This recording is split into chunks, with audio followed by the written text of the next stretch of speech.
नमस्कार दोस्तों, आप देख रहे हैं एस से स्टोरी 2.0 और मैं हूं आपके साथ शिवम। तो चलिए कहानी को शुरू करते हैं। कहानी को शुरू करें उससे पहले आपसे एक अनुरोध है कि अभी तक आपने हमारे चैनल को सब्सक्राइब नहीं किया है तो कर लें और नोटिफिकेशन को ऑल पर सेट कर लें ताकि आपको हर अपडेट सबसे पहले मिले।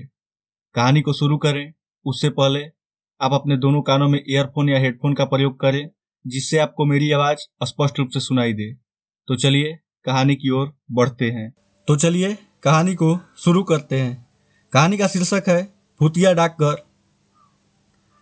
रोहन और सुजय बुलेट राइड पर निकले थे। वे दोनों दिल्ली से हिमाचल का सफर कर रहे थे। सुबह से रात हो गई थी। वे लोग हिमाचल तक पहुंच तो गए थे पर अभी भी अपनी मंजिल से दूर थे। रोहन, भाई यहीं कहीं रुकने का इंतजाम करते हैं, लगता है आज रात काफ़ी हो चुकी है। सुजय, यहाँ से तो दूर दूर तक कुछ नज़र नहीं आ रहा है, थोड़ा आगे चलते हैं, कुछ न कुछ जरूर मिलेगा। दोनों चिमला गांव के सरहद के अंदर आ गए। ये गांव वीरान था लेकिन दूर तक उन्हें बड़ी इमारत दिखी। दोनों उसी दिशा में चल पड़े। रात के अंधेरे में उन दोनों ने हॉर्न बजाया। बूढ़ा वॉचमैन अपने हाथ में एक ललटेन लेकर आया। रोहन, अरे अंकल, हमें यहाँ रहने के लिए यहाँ कमरा मिलेगा क्या? वॉचमैन, नहीं बेटा, अंदर जाना सख्त मना है। सूजन, अरे यार, एक दिन तो पूरे बाइक चलाकर कमर टूट गई है, ऊपर से यहाँ कोई कमरा नहीं मिल रहा है। वॉचमैन, मैं तुम्हें अंदर तो नहीं जाने दे सकता, पर अगर तुम चाहो तो मेरे साथ केबिन में रह सकते हो। वहाँ सोने के लिए बिस्तर भी है और तुम दोनों खाना भी खा लेना। रोहन, चलेगा अंकल, आप तो ग्रेट हो, आप जैसा दिलदार देखा ही नहीं कहीं।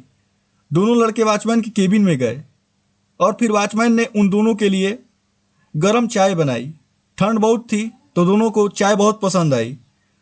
वॉचमैन ने दोनों को खाना भी दिया और दोनों ने भरपेट का भोजन भी किया। रोहन, थैंक यू अंकल, आपने हम दोनों की बहुत मदद की। वॉचमैन, कोई बात नहीं है बेटा। रोहन, अंकल ये तो डाकघर है ना, यहाँ तो रहने का इंतजाम होता है, तो इस डाकघर के अंदर जाने में परमिशन क्यों नहीं है? वॉचमैन, यह बहुत लंबी कहानी है बेटा। सुजय, कहानी? वैसे हमारे पास बहुत समय है, आप सुनाइए, मज़ा आएगा। वॉचमैन, ठीक है, आज से 10 साल पहले की बात है। तुम्हारी तरह 3 राहगीर इस ओर से जा रहे थे। उन तीनों का नाम था करण, मनोज और विनय। उस समय डाकघर में लोग ठहरा करते थे। तीनों एक कमरे में ठहर गए। कमरा नंबर 13। मनोज, कल सुबह होते ही यहाँ से चले जाएंगे। विनय, हाँ वैसे भी इस इलाके में तो पूरा वीरान ही है। करण, हाँ वो तो है, पर अच्छा है कि इलाके में ये डाकघर है, वरना हम सब क्या करते। मनोज, क्या करते का क्या मतलब, खुले आसमान है, यहीं पे सो जाते। विनय, और खाते क्या, घास फूस। वे तीनों दोस्त आपस में बात ही कर रहे थे। अचानक उन्हें किसी लड़की की हंसी सुनाई दी। करण, इस डाकघर में लगता है कोई औरत भी रहती है। विनय, मुझे तो यह हंसी अपने कमरे में ही सुनाई दे रही है। उसमें से एक ने बाहर जाकर देखा तो हंसी बाहर की ओर सुनाई दे रही थी। विनय, हंसी अंदर ही आ रही है। मनोज, लेकिन यहाँ कोई औरत नहीं है। वे लोग हंसी कहाँ से आ रही है ये खोजने में लग गए। अचानक डाकघर की बिजली चली जाती है और उनके सामने वो लड़की थी।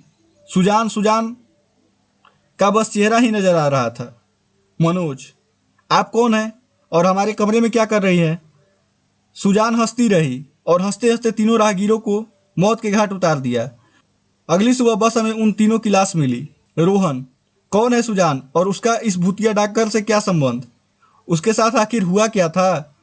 ये जानने के लिए तुम्हें सुजान की कहानी सुननी पड़ेगी।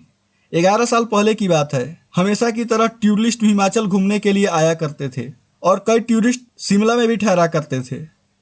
ऐसे ही एक टूरिस्ट ग्रुप ने सुजान यहाँ आई थी। सुजान कमरा नंबर 13 में ठहरी थी। उस समय डाकघर के सारे कमरे फूल थे।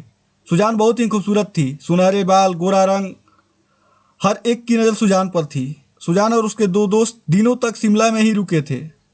वो यहाँ एक पहाड़ों की तस्वीर ले रहे थे।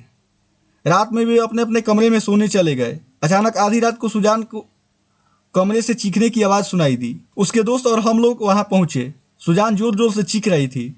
हमने मिलकर दरवाज़ा तोड़ दिया पर अंदर कोई नहीं था। उसके दोनों दोस्तों कमरे के भीतर गए और सुजान को ढूंढने लगे।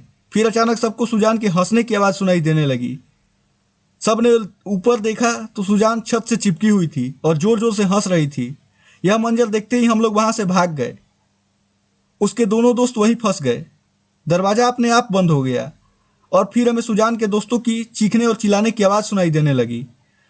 किसी में इतनी हिम्मत नहीं थी कि उन लड़कों को बचा सके। हम सब अपनी जान बचाने के लिए ही भाग रहे थे।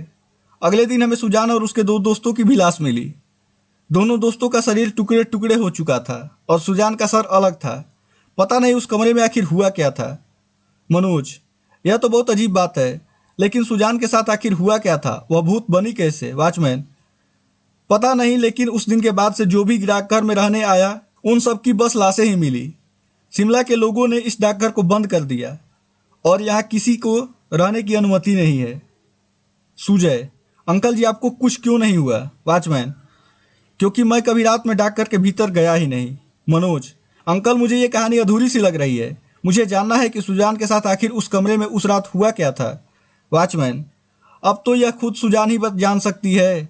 वैसे रात तो बहुत हो चुकी है, कुछ घंटे सो जाओ तुम दोनों। वॉचमैन गहरी नींद में सो गया, पर सुजय और रोहन को नींद नहीं आ रही थी। वे लोग दबे पांव डाकघर की ओर बढ़ गए। डाकघर में अंधेरा था तो रोहन ने अपनी फोन की टॉर्च ऑन कर दी। रोहन, कमरा नंबर 13 को ढूंढते हैं। उन लोगों ने कमरा नंबर 13 की तलाश की और कमरे के अंदर जाते ही दरवाजा अपने आप बंद हो गया। रोहन टॉर्च से देखने की कोशिश कर रहा था तो तभी उसके सामने एक औरत थी। अचानक उन दोनों की चीख सुनकर वॉचमैन की नींद खुल गई। वॉचमैन, हे भगवान, हे भगवान, मना किया था मैंने इनको अंदर जाने से, लेकिन आजकल के बच्चों बड़ों की बात सुनते कहाँ हैं। वॉचमैन अपना सर पकड़कर बैठ गया, क्योंकि वह जानता था कि वह चाह कर भी सुजय और रोहन की मदद नहीं कर सकता था। डाकघर के अंदर जाना यानी मौत को दावत देने के समान था। ना जाने ये भूतिया डाकघर कब और कितने लोगों की जान लेगा और कब यह बंद हो। दोस्तों, आपको यह कहानी कैसी लगी आप हमें कमेंट बॉक्स में बता सकते हो। और आपके पास भी कोई ऐसी इंटरेस्टेड कहानी हो जिसे आप हमारे साथ शेयर करना चाहते हो तो डिस्क्रिप्शन में दिए गए मेल पर मेल कर सकते हो। अगर कहानी हमें रुचिकर लगती है तो हम आपकी कहानी को ज़रूर प्रस्तुत करेंगे। वीडियो देखने के लिए बहुत बहुत धन्यवाद।